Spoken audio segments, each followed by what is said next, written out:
We've got an update on the Martin NSA-contractor case. Fileless malware hits banks worldwide. It's been an active week for the cyber sector in mergers, acquisitions, and venture funding.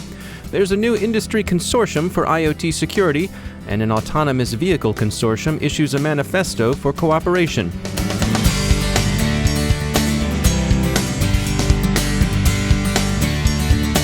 Time to take a moment to tell you about our sponsor, CyberSec Jobs. If you're an information security professional seeking your next career or your first career, check out cybersecjobs.com and find your future. CyberSec Jobs is a veteran-owned career site and job fair company for information security professionals and students. Job seekers can create a profile, upload their resume, and search and apply for thousands of jobs. And it's great for recruiters, too. If you're an employer looking to source information security professionals, contact CyberSec Jobs about their flexible recruitment packages designed to meet your needs. Here's one of the current hot jobs. WakeMed is looking for an information systems security officer to help safeguard sensitive information. You'll find this and other great opportunities at cybersecjobs.com. That's cybersecjobs.com. And we thank CyberSec Jobs for sponsoring our show.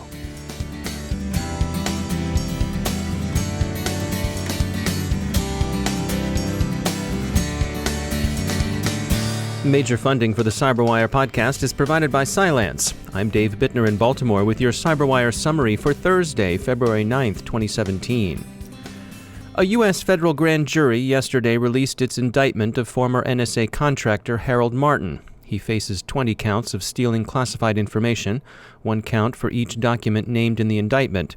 Classified information he apparently hoarded at his home in Glen Burnie, Maryland, a Baltimore suburb not far from NSA headquarters at Fort Meade.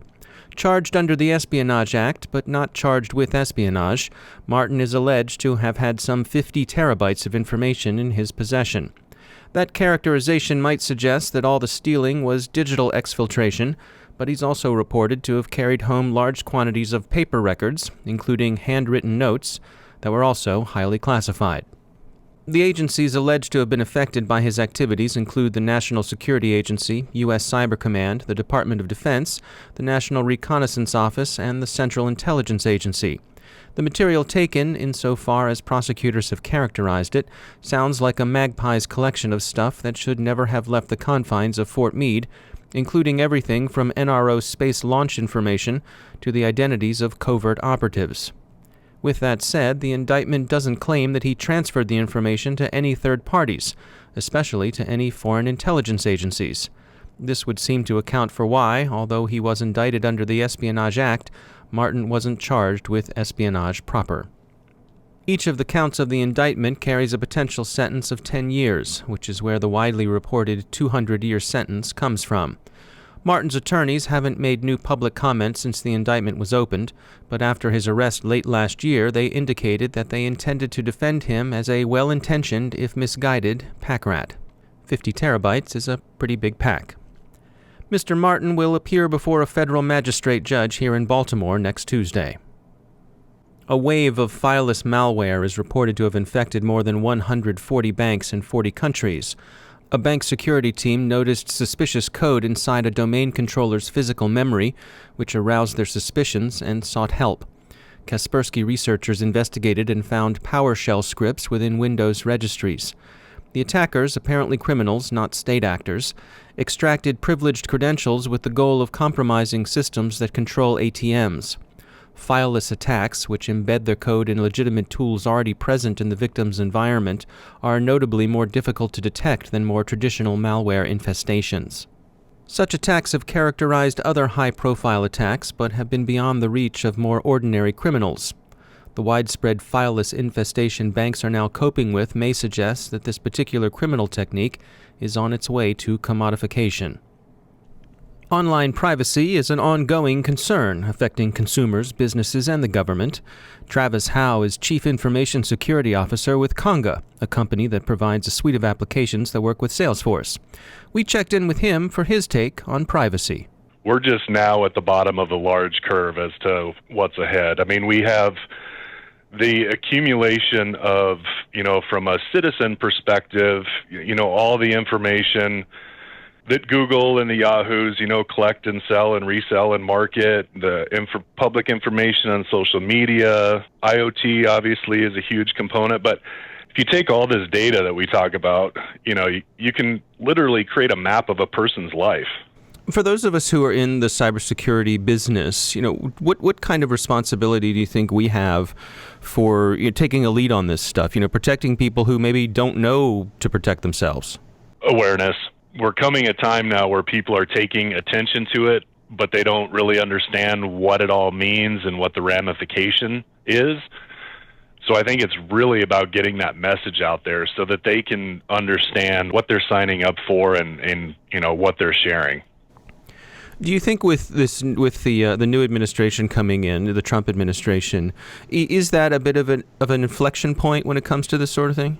Yeah, most definitely. I think that it's pretty clear that there's a desire to enhance the security of the country.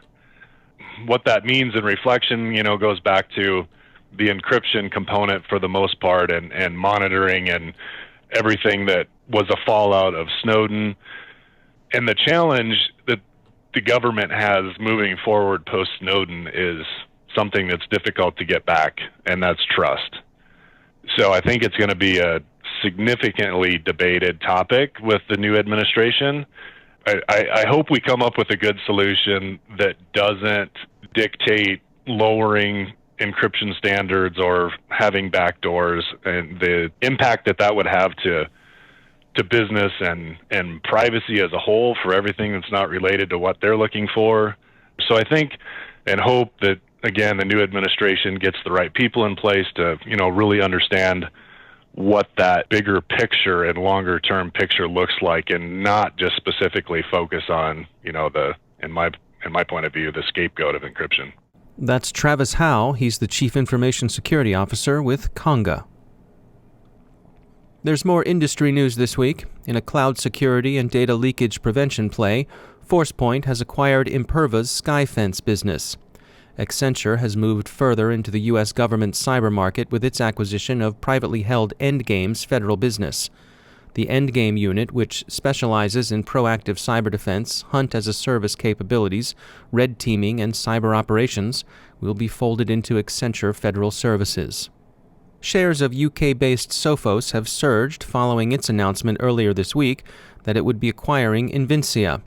Investors seem to like the acquisition's promise of growth in the U.S. government, healthcare, and financial sectors.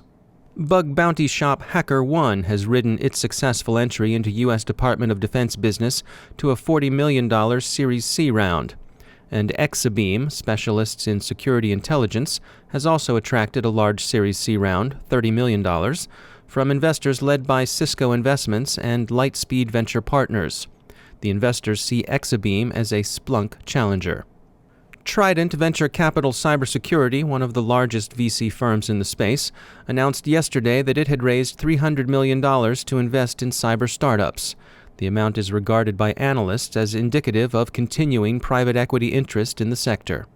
Looking for a common theme in recent M&A and VC activity, Light Reading thinks it sees one: machine learning. But the Internet of Things isn't being neglected either.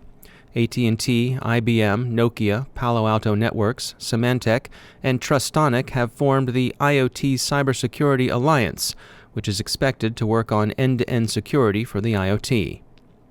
Another consortium, FASTER, for the Future of Automotive Security Technology Research, has issued a manifesto intended to goad the industry into cooperation on autonomous vehicle safety systems. FASTER's members include Intel, Uber, and IoT shop Eris. And to close out our discussion of the IoT, we return to the story we mentioned the other day, in which a teenager who goes by the nom de hack Stack Overflowin' hacked, vigilante-style, insecure printers to scare their users straight. Motherboard has reached him. He's surprisingly forthcoming. His motivation? It was like this. He said, quote, "It was just a night I was bored, to be honest, doing random stuff." We Bowdlerize. Instead of stuff, he used a demotic coprology. But of course, we're a family show here. If you're bored with random stuff, by the way, why not get interested in cybersecurity and space? And we mean cyberspace meets outer space. And check out the Cosmic AES Signals and Space Monthly Cybersecurity Briefing. You'll find it at cosmicaes.com/newsletter. Enjoy. Time for a message from our sponsor, E8 Security. To handle the unknown threats, you need the right analytics to see them coming. Consider the insider threat, and remember that an insider threat isn't necessarily a malicious actor. Sometimes it's a well-intentioned person who's careless, compromised, or just poorly trained. Did you know you can learn user behavior and score a user's risk? E8 can show you how. Did you know, for example, that multiple Kerberos tickets granted to a single user is a tip-off to a compromise? E8 can show you why. Get the white paper at e8security.com/DHR and get started. Detect, hunt, respond. E8 Security. That's e8security.com/DHR. And we thank E8 for sponsoring our show.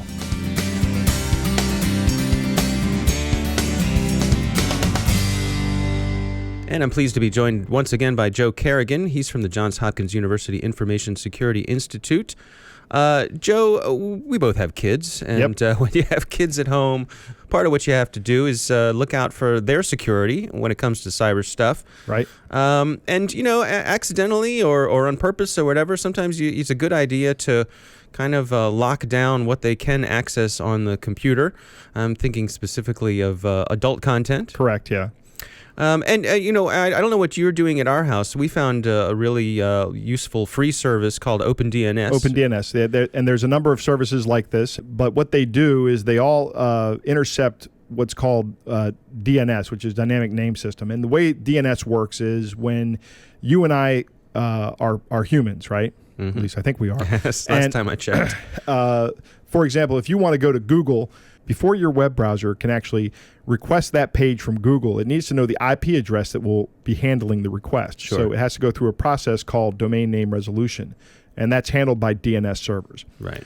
And that's normally handled by your provider. Right. It's normally handled by your provider. You can also set there's free and open DNS services out there. Google actually offers one. Right. So, like, for example, with OpenDNS, which got bought by Cisco, they're part of Cisco now. Right. What I like about it is it's just kind of a set it and forget it sort of thing. It's pre-configured to block adult content. Correct. You just point your DNS server to them, and what they have is they have a blacklist of sites that generally people don't want their kids going to. Right. So now when I go into my web browser and I type in some site that kids shouldn't be going to, the very first thing that happens still is a domain name resolution process. But when my domain name server sees that I've requested a site that's on the blacklist, it goes, no, you can't go to that site. And that's the end of the transaction. The web browser can't now request the web page because it doesn't know what the IP address of the server that holds the page. And this is a good idea in general, I think, for small businesses or businesses in general. And of course, there are premium versions of it. But right. I will tell you that I found out the hard way once sitting with a client in an edit suite where I went to go to look up something on YouTube, and I inadvertently left the Y out of the word YouTube. Oh, yes. And as many of these sites do, they get the words where you mash they get the common typos. Yeah, they get the common typo, and boy, it was not YouTube. And here I was sitting in front of a client, and the things that came up on my computer screen were not flattering. I had the exact same thing happen to me with my boss standing right behind me. I was showing him this cool site I just found, and I mistyped a U where I should have hit an I in a domain name, and my monitor just exploded in porn. It was great. He just turned around. He understood that I mistyped it, and he turned around and walked away. Fortunately, this was back in the days before monitoring, but I would have had to answer some questions now if I did that. Yeah, it happens to the best of us. So, right. This sort of service is a way to kind of protect yourself from it, maybe make it less likely to happen. Yes. All right, Joe Carrigan, thanks for joining us. It's my pleasure, Dave. And that's the CyberWire. Thanks to all of our sponsors for making the CyberWire possible, especially to our sustaining sponsor, Cylance.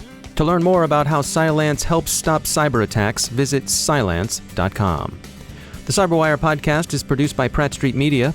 Our editor is John Petrick. Our social media editor is Jennifer Iben. Our technical editor is Chris Russell. Our executive editor is Peter Kilpie. And I'm Dave Bittner. Thanks for listening.